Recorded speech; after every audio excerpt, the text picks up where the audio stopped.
Mateus, capítulo 26, a partir do versículo 36, diz assim: Em seguida foi Jesus com eles a um lugar chamado Getsêmani e disse a seus discípulos: Assentai-vos aqui enquanto eu vou ali orar. E levando consigo a Pedro e aos dois filhos de Zebedeu, começou a entristecer-se e a angustiar-se. Então lhes disse: A minha alma está profundamente triste até a morte. Ficai aqui e vigiai comigo. Adiantando-se um pouco, prostou-se sobre o seu rosto, orando e dizendo: Meu Pai, se possível, passe de mim este cálice. Todavia, não seja como eu quero, e sim como tu queres. E voltando para os discípulos, achou-os dormindo, e disse a Pedro: Então nem uma hora pudestes vós vigiar comigo? Vigiai e orai, para que não entreis em tentação. O espírito, na verdade, está pronto, mas a carne é fraca. Até aqui. Vamos ao Senhor em oração. Nosso Senhor, nós nos colocamos pelo Teu Santo Espírito, sem sombra de dúvidas, mais uma vez, diante da Tua Palavra, através de instrumentos fracos, frágeis, pecadores, o Senhor tem nos falado. E essa é a nossa esperança, mais uma vez, de que o Senhor fale conosco, instruindo-nos, apacentando-nos, acessando a nossa mente, nosso coração, fazendo-nos filhos contritos que amam estar junto ao Pai. Ajuda-nos a perceber as armadilhas que são postas ao nosso redor para nos impedir de uma vida piedosa, uma vida de oração. Ajuda-nos a perceber as armadilhas que nós mesmos construímos. Sejamos pelo Senhor cuidados. Apacenta-nos, ó Deus, de forma graciosa. Fala conosco de uma forma irresistível. Baixa as nossas guardas. Nutre o nosso entendimento. Em nome de Jesus, rogamos a Ti, ó Deus. Amém. Os irmãos, nós vamos continuar as nossas reflexões. Nós demos uma pausa na série dos oficiais da igreja, aos domingos. E nós estamos refletindo sobre dois temas que são muito conectados, especialmente às quartas-feiras e aos domingos à noite. Nós estamos refletindo sobre sofrimento, o fato de que o sofrimento aproxima o crente de Deus. E nós estamos refletindo sobre a oração. Então, são dois temas muito interligados. Um necessariamente chamará o outro. E dois temas muito providenciais. O Senhor tem nos falado muito e tem muito a nos ensinar quanto a isso. Nós estamos refletindo a segunda vez, a continuação da mensagem sobre a oração, uma bênção desprezada. Essa não vai ser a última vez que nós visitaremos esse tema, apesar de ser o segundo. Nós já visitamos esse tema aqui pela primeira vez e vamos ter uma terceira, se assim o Senhor permitir. Na primeira mensagem, parte desse sermão se concentrou na conversa do Senhor Jesus com seus discípulos e o tempo que o Senhor passou com eles e os alertou acerca da oração, Pedro, Tiago e João. O Senhor Jesus fez alguns alertas ali muito importantes, eu vou lembrar alguns deles. O Senhor nos alertou que sempre nós seremos tentados a negligenciar a oração. Não seremos tentados, por perversões ou por imoralidades. Não serão essas que nos levarão a desprezar a oração, mas as fraquezas da nossa própria carne. Então nós confundimos o fato de que, apesar de não estarmos vivendo uma vida imoral, ao mesmo tempo que nós vivemos sem oração, nós achamos que não existe problema aí, porque nós acabamos adotando a fé cristã como se fosse um conjunto de princípios morais. Existem pessoas mais perversas do que nós, existem pessoas imorais ao nosso redor, existem pessoas depravadas ao nosso redor. Então, talvez não nos faça tanta falta assim o fato de nós não lermos a Bíblia ou não termos uma vida de oração, porque, afinal de contas, nós acabamos adotando a nossa fé como princípios morais somente. O Senhor nos alertou que a oração é um instrumento de prevenção contra as tentações, é o que o Senhor diz. Vigiai e orai para que não entreis em tentação.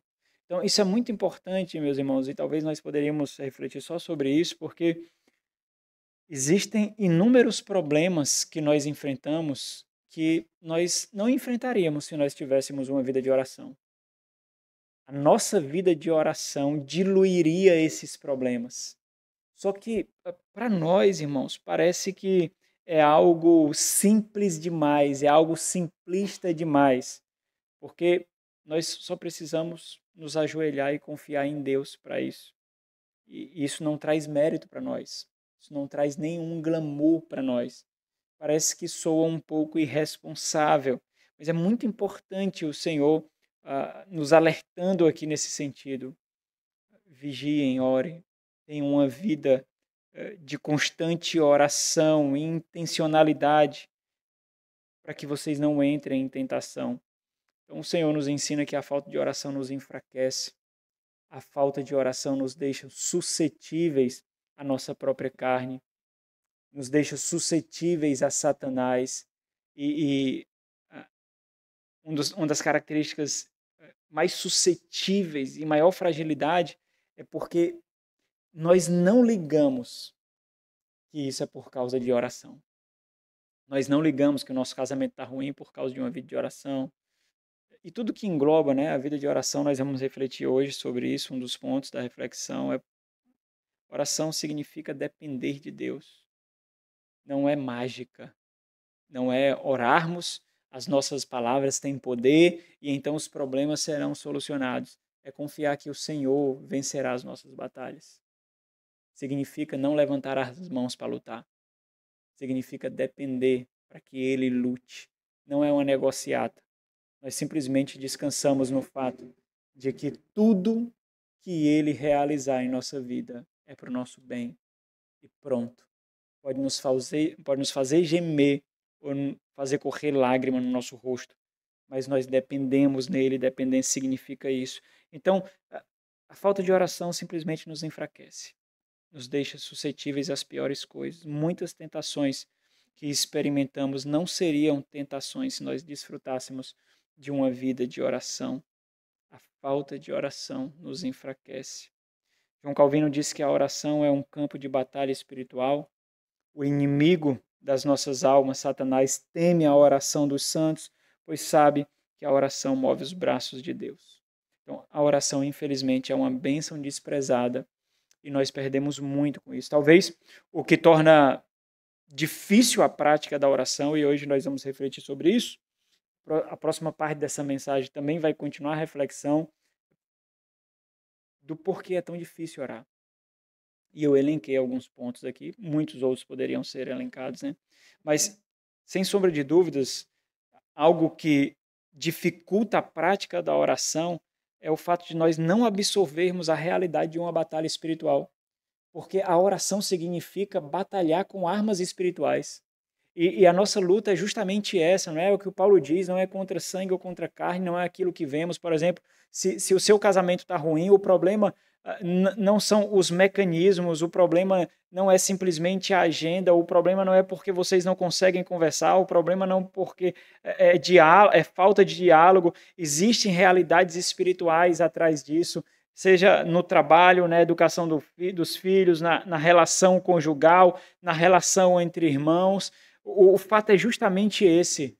Não existe outra arma que possa ser usada para essa batalha, senão a oração. Então, a falta de uma vida de oração significa que nós realmente não entendemos, nós menosprezamos a batalha espiritual, a batalha da qual nós somos participantes, quer nós acreditemos ou não, quer nós gostemos ou não, nós somos alistados nesse exército espiritual e nós somos colocados na frente de batalha, nós somos aqueles que morremos, nós somos aqueles que lutamos.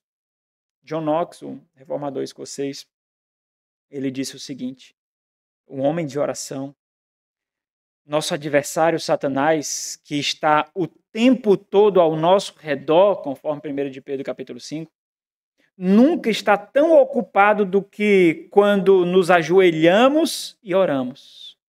Ele diz, quão secreta e sutilmente ele se arrasta entre nós e nos chamando para longe de Deus, nos faz esquecer o que temos de fazer, de modo que, frequentemente, quando com toda a reverência deveríamos falar com Deus, nos vemos conversando com as vaidades do mundo ou com as imaginações tolas da nossa própria prepotência. Quantas vezes você já racionalizou consigo mesmo para não orar? Quantas vezes?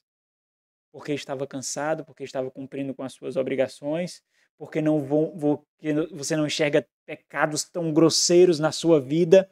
Quantas vezes é o que ele chama aqui das imaginações tolas da nossa própria prepotência. Charles Spurgeon, ele diz que a oração não nos prepara para grandes obras, a oração é a maior de todas as obras. O fato é que existem muitas formas de nós conhecermos os verdadeiros filhos de Deus, e uma delas, sem sombra de dúvidas, é a nossa dedicação à vida de oração.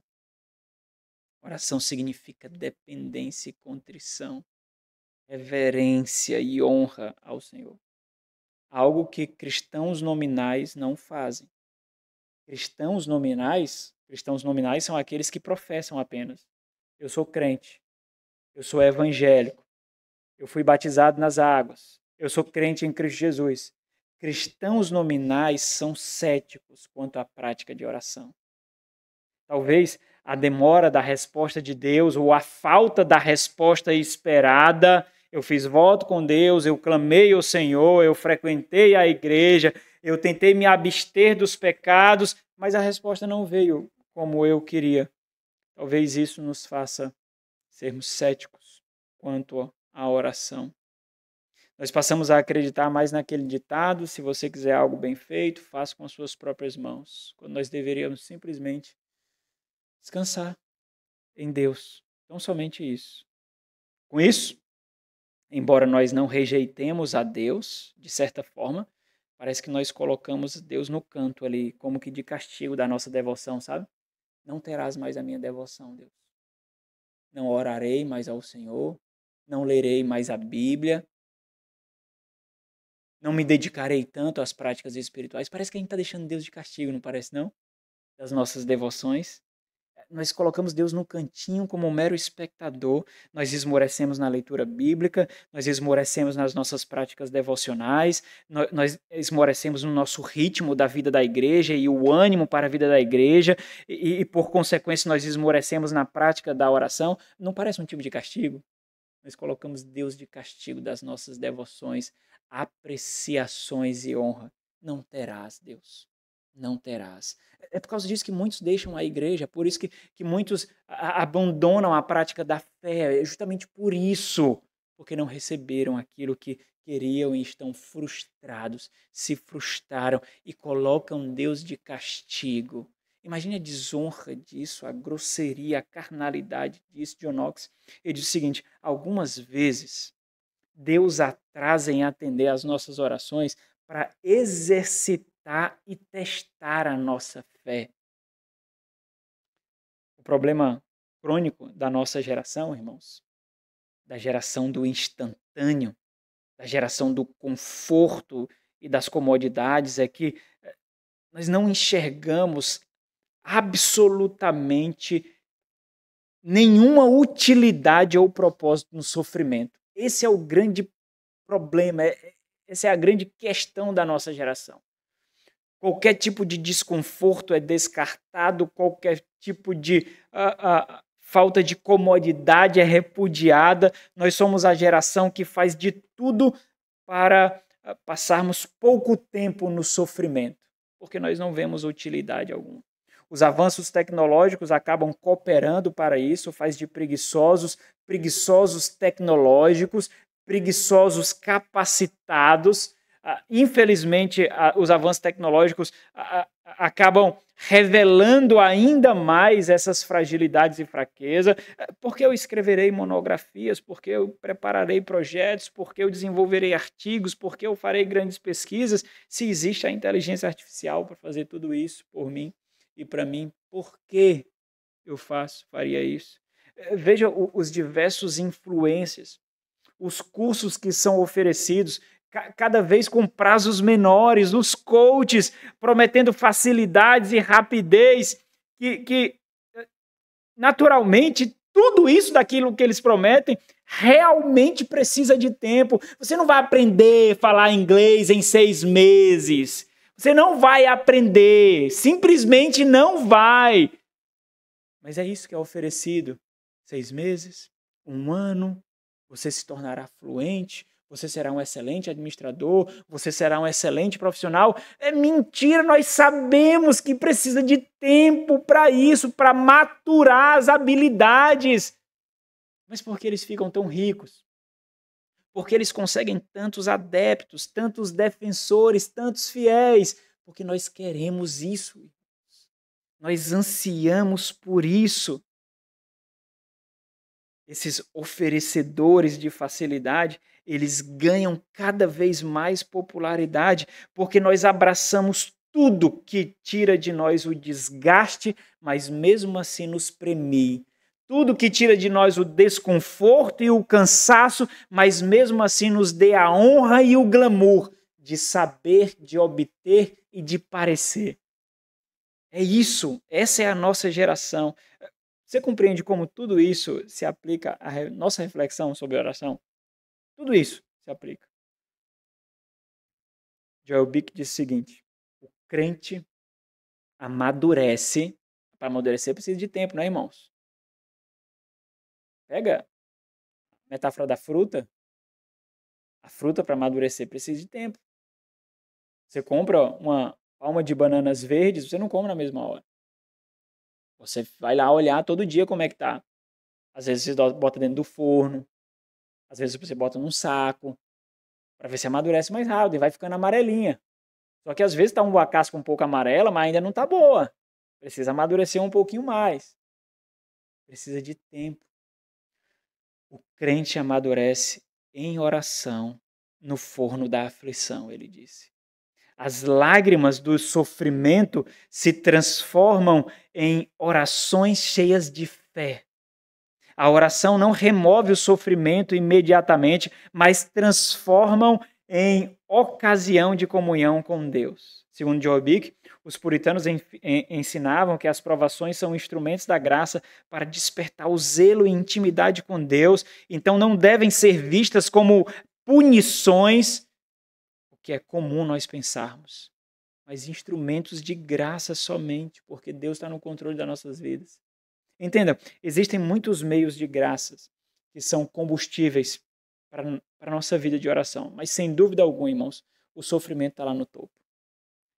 Não há oração mais contrita do que aqueles que sofrem e que olham para o seu redor e percebem que a medicina não pode fazer, o supervisor não pode fazer, os clientes não podem fazer, os professores não podem fazer, os pais não podem fazer, nós ficamos completamente incapacitados de qualquer coisa e só nos resta a fé. Não existe oração mais contrita do que essa. Quando nós sabemos que nada mais nos resta.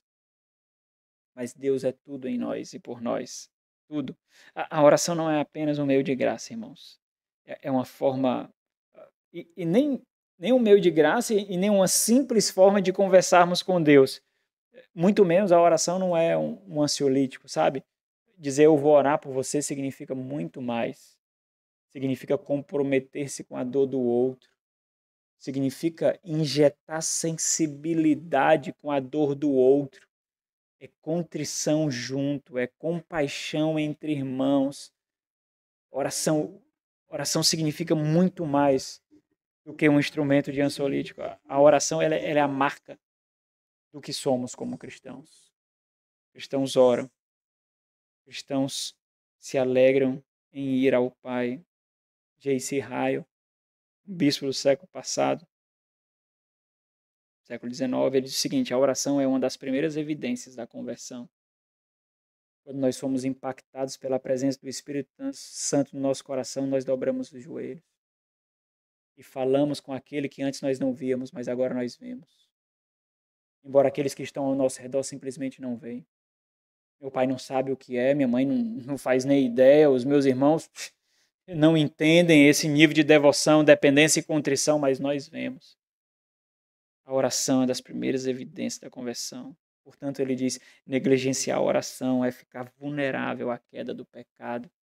Se é um dos primeiros sinais da nossa conversão, deixarmos de orar significa muito, não?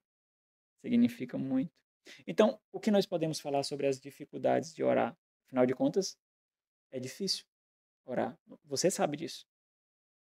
Quantas horas você é capaz de estudar, trabalhar, em contraste com quantas horas você passa orando? Entenda, não há comparação no sentido de se eu passo 8 horas orando ou 8 horas trabalhando, eu vou passar 8 horas orando. Essa não é o nível de comparação, mas deveria ter alguma proporcionalidade, não? Se você acha que no seu trabalho você depende de Deus, dos seus estudos, você depende de Deus, da sua vocação, depende de Deus, 30 segundos deveria parecer estranho, não? 1 minuto deveria parecer estranho, não é?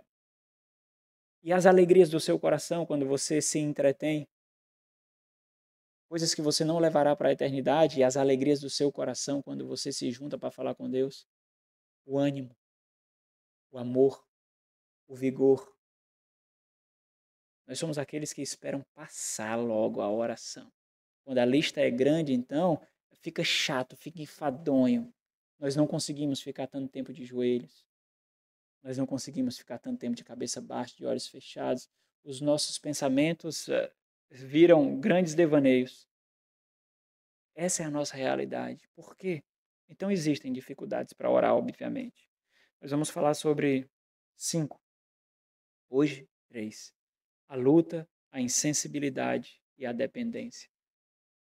A luta, a insensibilidade e a dependência. Próxima semana, se o Senhor permitir, vai que nasce algumas outras, né, daqui para lá, a vergonha e a superficialidade da fé.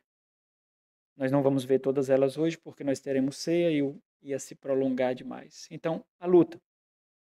A oração não é algo fácil, porque orar é lutar. Orar é lutar. Na reflexão do Senhor Jesus aqui com os seus discípulos, isso fica absurdamente claro, e voltando para os discípulos, achou-o dormindo e disse a Pedro, então nem uma hora pudestes vós vigiar comigo.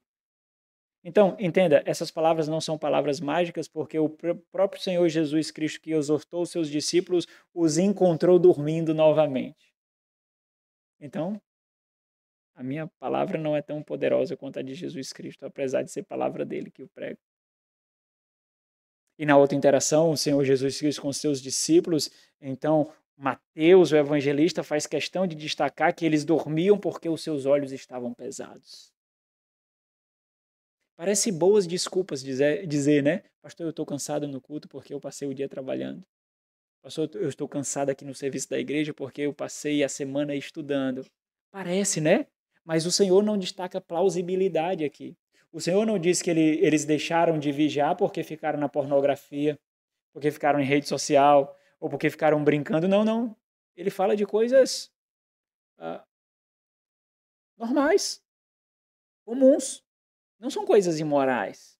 Mas parece que nós nos convencemos com as nossas próprias desculpas, as nossas próprias racionalizações para fazermos aquilo que não somente é necessário, mas é aquilo que nos identifica com quem nós somos.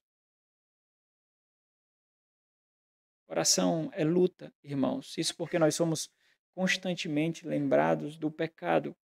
Tantas e tantas vezes nós somos, na verdade, a própria materialização do pecado. Entenda, é muito doloroso essa realidade, mas a verdade é que o pecado não é um ser. Você não vê o pecado. O pecado ele não tem materialidade, o pecado ele não é uma substância. Mas através de nós, o pecado ele pode ser visto, ele pode ser tocado, ele pode ser contemplado. Você já parou para pensar isso? quando nós mentimos, quando nós enganamos, quando nós invejamos, quando nós matamos, quando nós roubamos, o pecado ele é materializado em nós. Por isso a oração ele se torna uma luta intensa e constante, irmãos, por causa dessa realidade do pecado. Então entenda, as coisas mais normais, as coisas mais comuns, as coisas que não são imorais, quando nos tira daquilo que deveria ser uma marca em nós, se torna pecado. O sono pode se tornar um pecado. O cansaço pode se tornar um pecado. Porque se viu de álibi para a nossa apatia, para o nosso enfraquecimento, para a nossa falta de devoção. E é isso que nós não conseguimos equacionar. É isso. Porque são desculpas que nos convencem, irmãos. Simplesmente nos convence. Nós não nos tornamos pessoas imorais por causa disso. Nós não nos tornamos zombadores.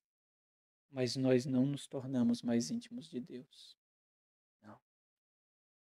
E talvez a curva de apostasia se torna cada vez mais longa, sabe? Não é tão íngreme, né? Não é assim, como se você estivesse consumindo pornografia ou roubando. Mas ela faz a curva, mas é menos acentuada. Bem menos acentuada, mas ela faz a curva. Você não percebe porque as canções não lhe tocam mais, embora sejam escolhidas a dedo para casar e harmonizar com a pregação, embora o texto lido na liturgia seja o texto que será exposto e a base da nossa reflexão, embora tudo seja preparado com reverência e com cuidado, porque nós receberemos a presença de Deus, então nós precisamos exibir contrição. Aquilo simplesmente não significa nada para você e você simplesmente não entende que é porque seu coração não tem chamas, é porque seu coração não está incendiado, é porque a presença de Deus não lhe constrange mais. É por isso. E você não consegue entender. Você simplesmente não consegue entender. Então, sim, orar é lutar.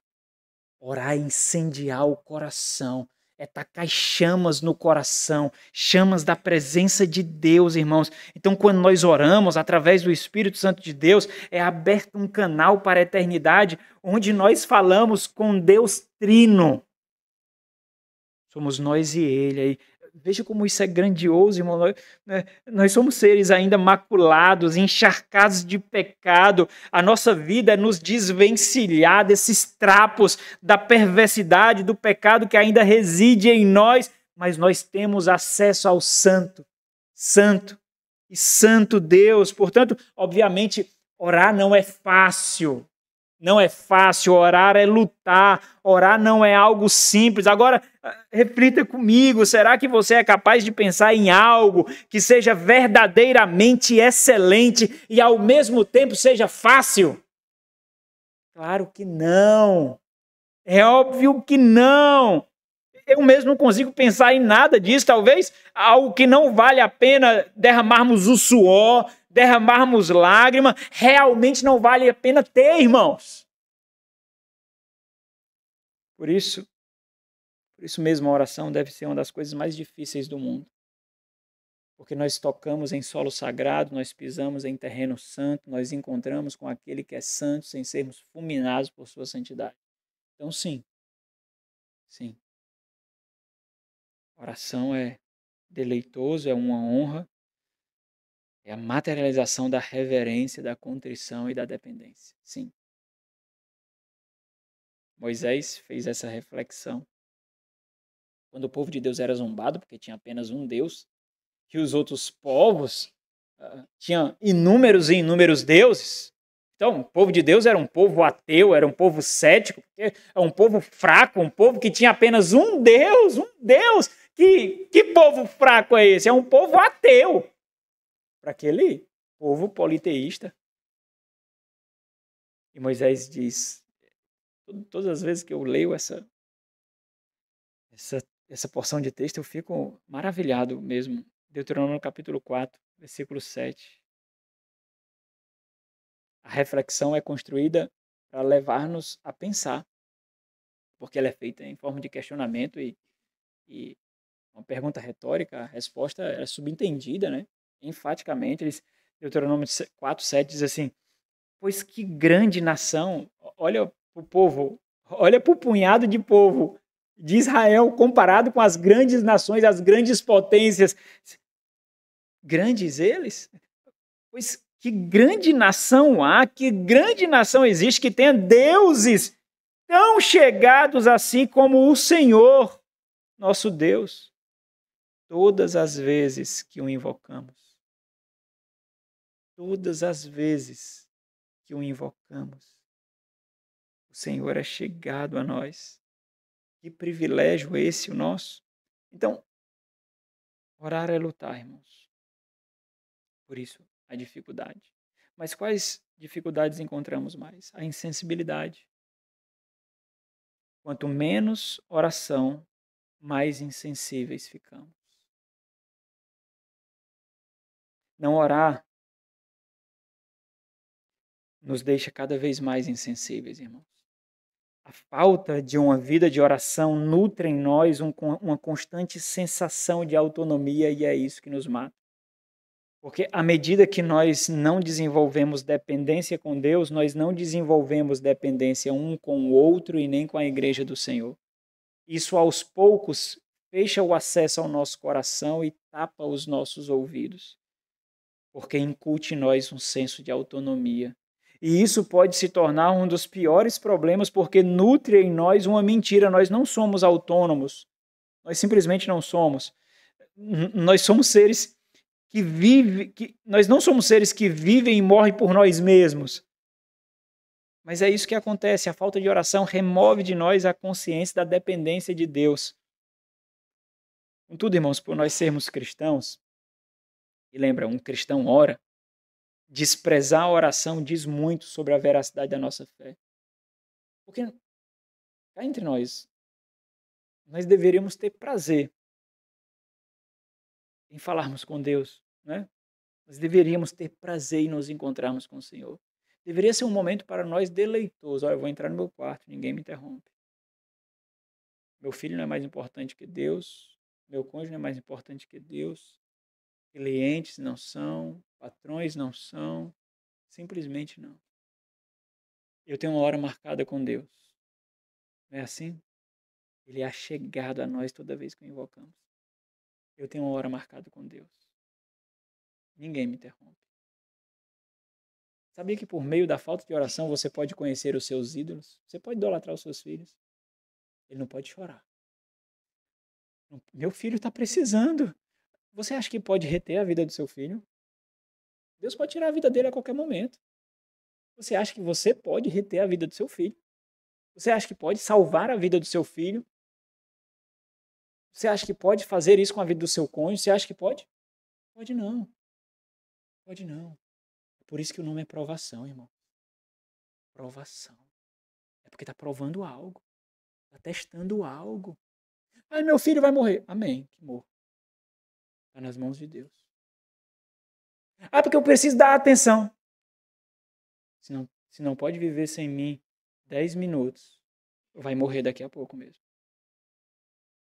Nós conhecemos muitos ídolos. Especialmente quando aquilo ou aqueles nos impede de ter uma vida de oração. Ah, nós conhecemos. E essa geração, ou geração desgraçada, geração tem demais, meu irmão. Tem muito. Ai, meu irmão, vou dizer para vocês, é difícil pastorear nesse tempo. É muito difícil pastorear nesse tempo. Eu não sou soberano, mas se eu pudesse escolher, eu queria ter nascido 100 anos atrás. Mas Deus sabe das coisas, né? Deus sabe das coisas. Quando nós desprezamos a oração, nós falamos junto, muito da veracidade da nossa fé. Então, entenda, um dos subterfúgios para remediar a nossa falta de oração intencional é simplesmente juntar o conhecimento que nós temos, um vocabulário evangeliquez que nós temos, e nós produzirmos orações frias e hipócritas. Você ora? Oro. Qual é o conteúdo? Não, eu clamo ao Senhor, eu oro o evangelho, eu exalto o Senhor. Porque parece que nós desenvolvemos, irmãos, um botão que nos coloca em modo automático de oração, sabe? Onde as palavras elas são proferidas sem nenhum critério, sem nenhuma intenção, sem nenhuma devoção. Nós realmente não sentimos o que nós estamos orando, mas são palavras bonitas, teologicamente corretas, construídas com uma certa integridade, mas nós simplesmente não entendemos, são completamente insensíveis. São completamente insensíveis. Por isso, como consequência, ao lermos as nossas Bíblias, nós frequentemente dizemos, eu leio porque eu sei que é a minha obrigação, mas eu não estou sentindo nada. Eu leio porque eu sei que eu tenho que orar. Entenda, haverá momentos em que você experimentará a escassez. É óbvio, é provação. O Senhor Jesus foi levado ao deserto também. E somente depois de ser aprovado foi que os anjos vieram. Mas no intercurso disso, o Senhor não apareceu para ele, mas o Senhor estava aqui nele, ó, aqui nele, aqui em Cristo. Mas os anjos só vieram depois, o socorro só veio depois. Então, nos momentos de deserto, nós teremos sim que lutar mais, que tirar água de poços ainda mais profundos. Mas isso não pode ser o resumo da nossa vida. Passa ano e entra ano, como é que tá? Esse ano foi frio. Olha, visita após visita. Tem sido difícil orar. Tem sido difícil ler a Bíblia. O que é isso? Não é possível. Mas até isso, irmãos, nós citamos como se fosse uma luta da nossa fé. Não, não, não. O seu coração não está em Cristo, o seu coração não está em Deus. Você tem dado acesso demais às vaidades do mundo. Esse deserto não dura a vida toda, não é assim. O deserto é um breve período de tempo que nós passamos. Breve. Porque você bombardeia o seu coração com as promessas de Deus. Você bombardeia, você prega para você mesmo, você ateia fogo, você clama ao Espírito de Deus. O deserto não dura um ano, irmãos. Não duram 2 anos, não duram 6 meses. Não pode. Não pode. Isso já é um indício de que Satanás está com as suas mãos agarradas no nosso coração. E nós simplesmente não vemos, nós não percebemos. Mas nós continuamos orando, nós continuamos lendo a Bíblia, nós continuamos lendo bons livros. É por isso que, entenda, você lê a Bíblia, você lê bons livros piedosos, você é exposto a sermões piedosos, e você é exposto às diversas afirmações contundentes de autores e pregadores exclamando a beleza e a grandiosidade da oração e com as suas maravilhas de oferecimentos, as suas maravilhosas promessas, mas isso ainda assim soa estranho para você, soa irreal, soa distante, soa inalcançável. Eu não tenho essa experiência em oração, parece algo tão distante, parece que eu não consigo sentir a presença de Deus. Isso que ele fala parece utópico demais, parece irreal para mim, é algo inalcançável.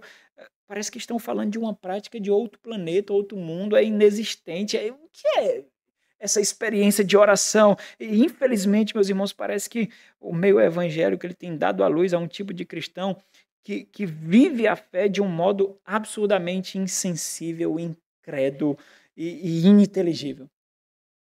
Infelizmente é isso. Nós somos açoitados por esse mundo.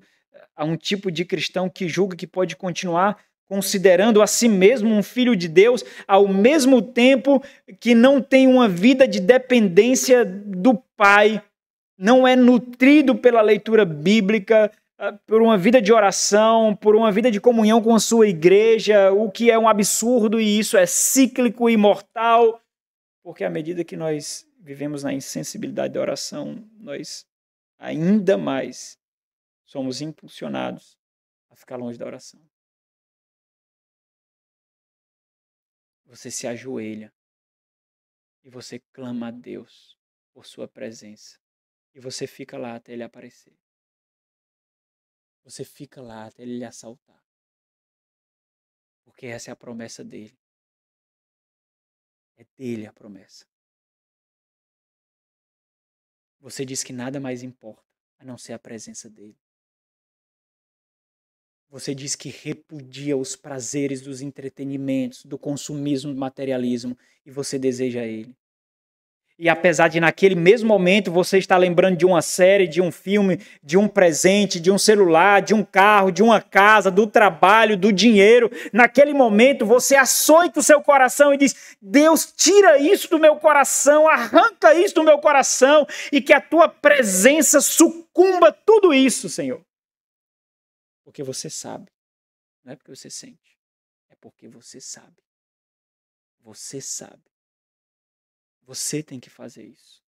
Porque se você não fizer isso, você vai ser um cristão moralista. Simples assim. E nunca você vai experimentar a presença de Deus. Nunca. Você vai confundi-la por louvores emocionais, por louvorzão, por teatro, por pantomimas. Você vai confundir. Mas não vai ser a presença de Deus, não. Daqui a pouco você tem 20 anos de crente e não mudou nada na sua vida. Deus continua distante, cada vez se distancia mais. Existem muitas dificuldades para a oração, sem sombra de dúvidas, meus irmãos. A oração é uma luta.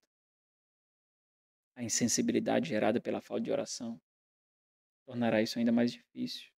Em terceiro lugar, a dependência.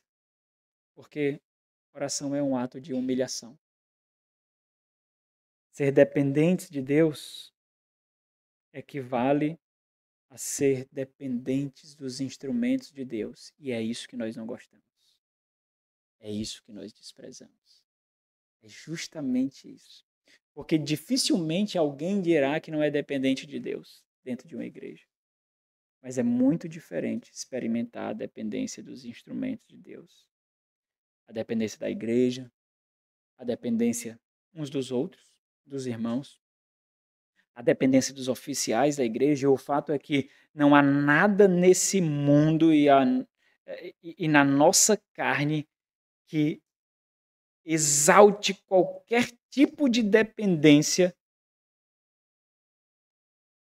Por isso sempre será uma luta entender a dependência como uma das grandezas de sermos cristãos.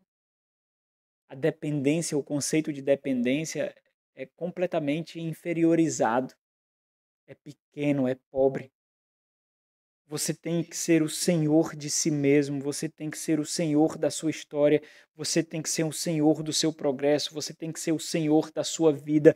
A dependência nesse mundo, ela simplesmente não é exaltada, irmão. Ela é ridicularizada.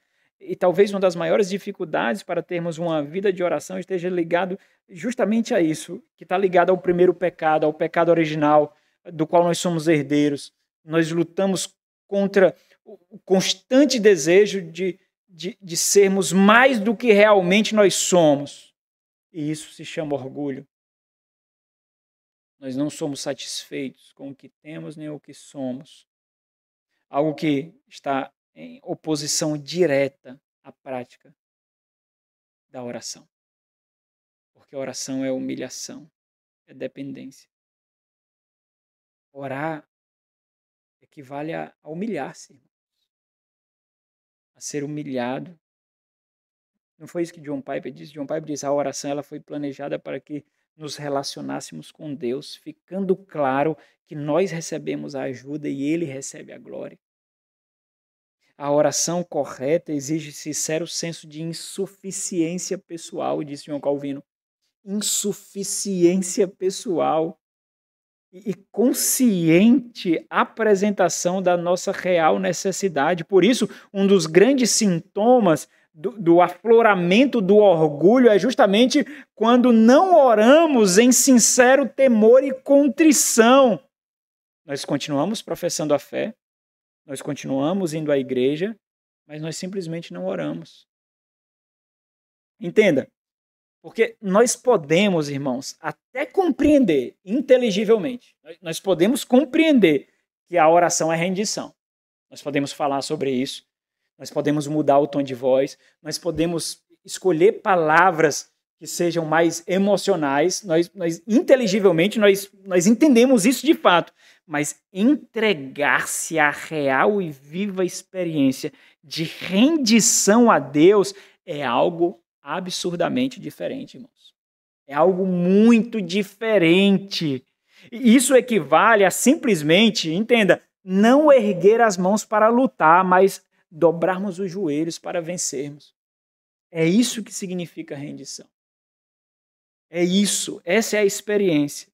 No entanto, quando o ego nos seduz, nutrindo em nós orgulho imperceptível, nós usamos palavras piedosas e contritas, nós usamos jargões evangélicos, nós usamos instrumentos de Deus, nós abusamos de reputações, nós fazemos isso. É disso que nós somos capazes disso.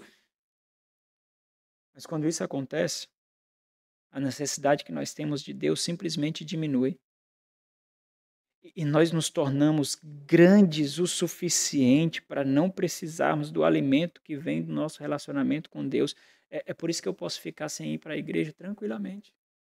Porque a minha fé foi moralizada. Você sabe do que eu estou falando. Eu posso ficar sem ler a Bíblia. Eu posso ficar sem orar. Eu posso ficar numa igreja que não me nutre de verdade. E eu não vejo diferença. Por quê? Era para ver. Porque a oração não é opcional. A leitura bíblica não é opcional. Tira os pneus do seu carro e vai andar. Você acha que conseguiria? Não. Não. E por quê? Muitos param e continuam se sentindo bem. Por quê? Porque já está caído faz tempo. Faz tempo. A fé se tornou um conjunto de regras morais. Deus não está lá. Mas não tem problema. Não tem. Você encenou a presença de Deus, você aprendeu a encenar a contrição. Não tem como caminharmos com a maldade do pecado, irmãos, de um lado e de mãos dadas com Deus de outro. Isso é tolice. Mas a moralidade permite isso. Mas a moralidade nunca dobra os joelhos. Ela ergue a sua cabeça. Ela nunca dobra os seus joelhos. Mas ela ergue a sua cabeça.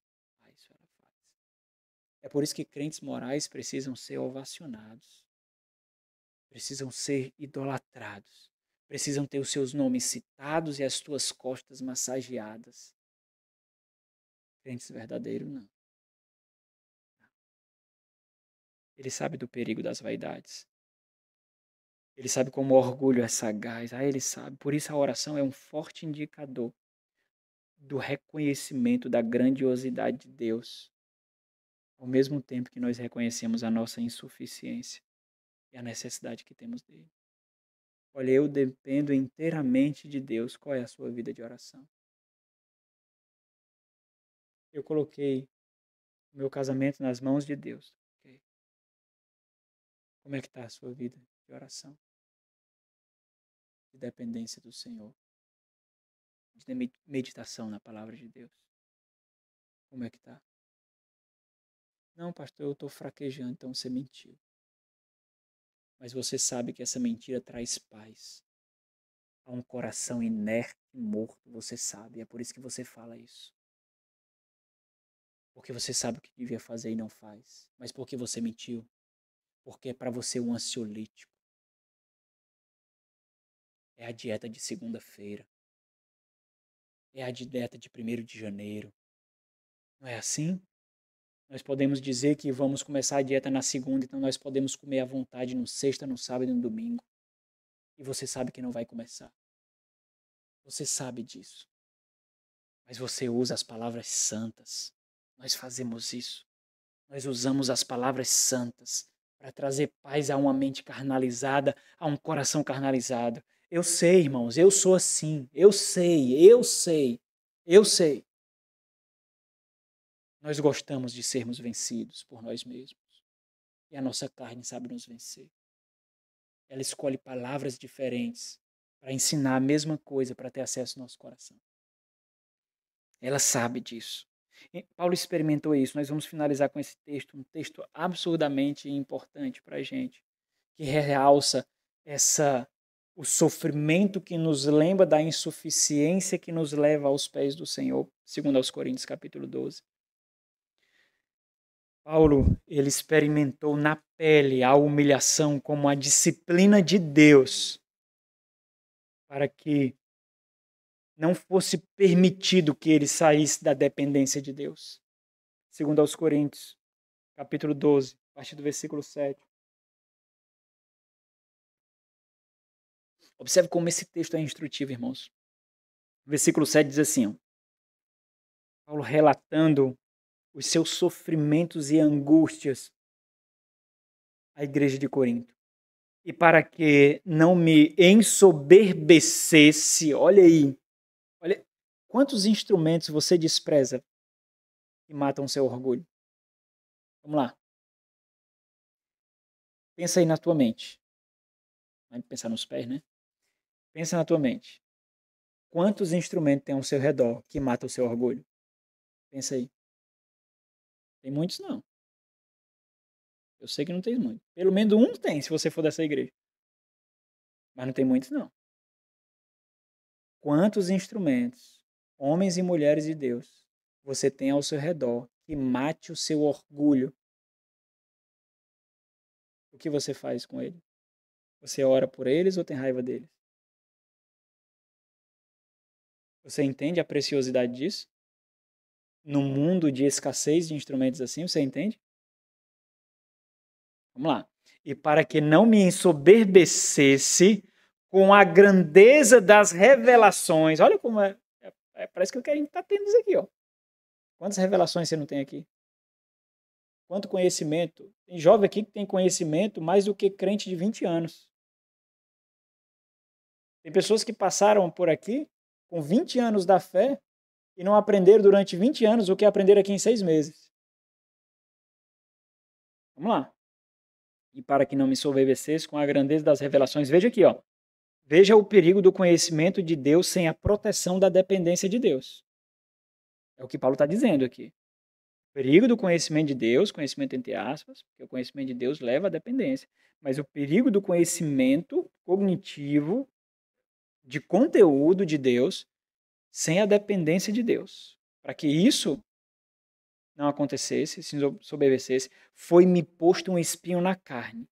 E Paulo vai fazer questão de dizer que isso realmente lhe causou dor e aflição. Foi-me posto um espinho na carne e ele identifica. Presta atenção, ele sabe que foi Deus que fez, mas ele sabe que Deus usou um cachorro. Que é o mensageiro de Satanás para me esbofetear a fim de que não me exalte. Vejam que as dores e angústias de Paulo realmente lhe causaram lutas, realmente lhe causaram dores, mas isso lhe fez bem. Isso lhe fez bem, porque o levou ainda mais à dependência de Deus. Vejam que Paulo escolheu interpretar os seus sofrimentos como as mãos de Deus ensinando algo a ele. Isso é importante, porque nós podemos interpretar os nossos sofrimentos de muitas formas. Muitas. Mas Paulo escolheu interpretar a sua humilhação, o seu sofrimento. Paulo que curou proferindo palavras. Paulo que ressuscitou abrindo a boca. Paulo que curou enfermos. Paulo que operou milagres. Orou a Deus e Deus não respondeu. Ele podia interpretar: Deus não está mais comigo. Deus me abandonou. Eu sou um instrumento podre agora nas mãos de Deus. Mas Paulo escolheu experimentar como instrumento de Deus, embora identificasse como mensageiro de Satanás, como um espinho que lhe causava dor. Tudo seria diferente se ele tivesse interpretado de outra forma. Isso significa, sabe o que, irmãos? Rendição à soberania de Deus. Deus coloca cada fragmento de partícula na sua vida, porque Ele determinou cada um, cada relacionamento, cada enfermidade, cada pessoa intransigente, cada pessoa intragável, cada uma delas, porque Ele assim determinou. E isso significa redenção. Rendição é isso. Não é segundo os meus critérios, não é segundo os meus parâmetros. Eu acho que não deveria ter falado dessa forma, eu acho que deveria ter feito dessa forma. Olha, essa forma me causa aversão, eu acho que não deveria ser assim. Não importa. Não é assim. Isso não é rendição. Isso é racionalização para curvar a dependência, a soberania de Deus segundo os seus critérios. Rendição significa eu não entendo, mas aceito. Eu choro, mas aceito. Me causa dores, mas eu aceito. Isso é rendição, irmãos. Rendição. Versículo 8. Por causa disto, então veja que nós podemos fazer muitas coisas com os sofrimentos e as lutas, mas apenas uma delas realmente vale a pena fazer. Isso fez o quê? Levou Paulo aonde? A oração. Por causa disso, 3 vezes pedi. Ele pediu como, irmãos? Orando. 3 vezes pedi, 3 vezes orei ao Senhor que afastasse de mim. Então ele me disse: a minha graça te basta. Veja o que o Senhor está dizendo aqui para Paulo. Deus está dizendo assim, ó. Paulo, isso lhe faz bem, porque te aproxima de mim. Continua com ele. É o que Deus está dizendo a Paulo. Você não entendeu não, Paulo, mas isso é graça. É graça. Você não entendeu. Isso é graça. Então ele me disse, a minha graça te basta. Porque o poder se aperfeiçoa na fraqueza. De boa vontade. Paulo entendeu? De boa vontade. O que é que ele está fazendo aqui? Ele se rendeu. Ele está mostrando a sua rendição aqui. De boa vontade, pois mais me gloriarei nas fraquezas. O que são as fraquezas aqui, irmãos? São os sofrimentos que o lembra de que ele é fraco e necessitado. Para que sobre mim repouse o poder de Cristo. Pelo que sinto prazer. Olha o que? Ele está fazendo a mesma ligação com o mensageiro de Satanás, com o espinho na carne que esbofeteou. Pelo que sinto prazer nas fraquezas, os sofrimentos que ele vai descrever a seguir, nas injúrias. Sinto prazer nas injúrias. Olha quando você estiver sendo injuriado aí. Você já orou diante de injustiça? A injustiça continua sendo injustiça, não continua? Mas como é que você ora? Como é que você ora? Como isso tempera as suas orações? Nas injúrias, nas necessidades, nas perseguições, nas angústias, pelo que sinto prazer, por amor de Cristo. Porque quando sou fraco, então Paulo entendeu? Porque quando sou fraco, ou seja, quando eu tenho consciência das minhas fraquezas, então é que sou forte. O que significa ser forte aqui? Ser dependente de Deus e ter satisfação nisso. Com um espinho na carne, com o mensageiro de Satanás, o esbofeteando. Deus não removeu nenhum dos problemas dele aqui. Mas isso o levou à dependência. Quando ele reconheceu a sua insignificância sem Deus. Então, quais dificuldades nós encontramos para orar, irmãos? A própria luta, porque a oração é lutar. A insensibilidade, porque quanto mais tempos passando longe da cruz, mais insensíveis ficamos. E a dependência, porque a oração é um ato de humilhação. Como cristãos, irmãos, para finalizar, deveria parecer estranho para nós ouvir esse tipo de pregação. Não deveria? Deveria.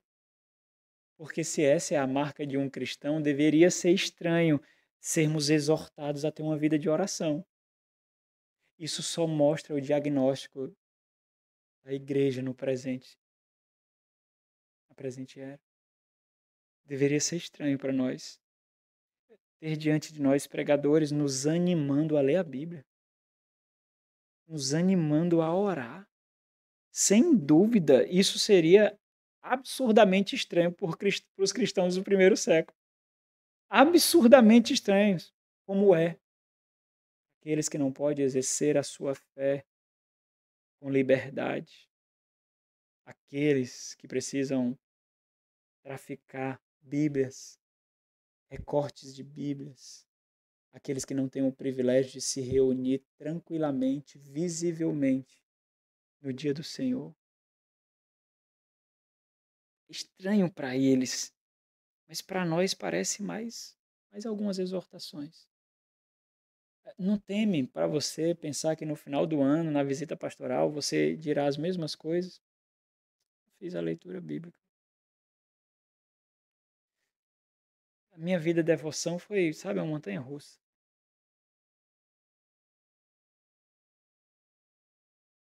Infelizmente, ainda assim, nós não percebemos que isso é mais uma forte evidência do quanto o mundo tem acesso ao nosso coração, do quanto o mundo nos influencia, quanto muito ele dita o ritmo das nossas prioridades.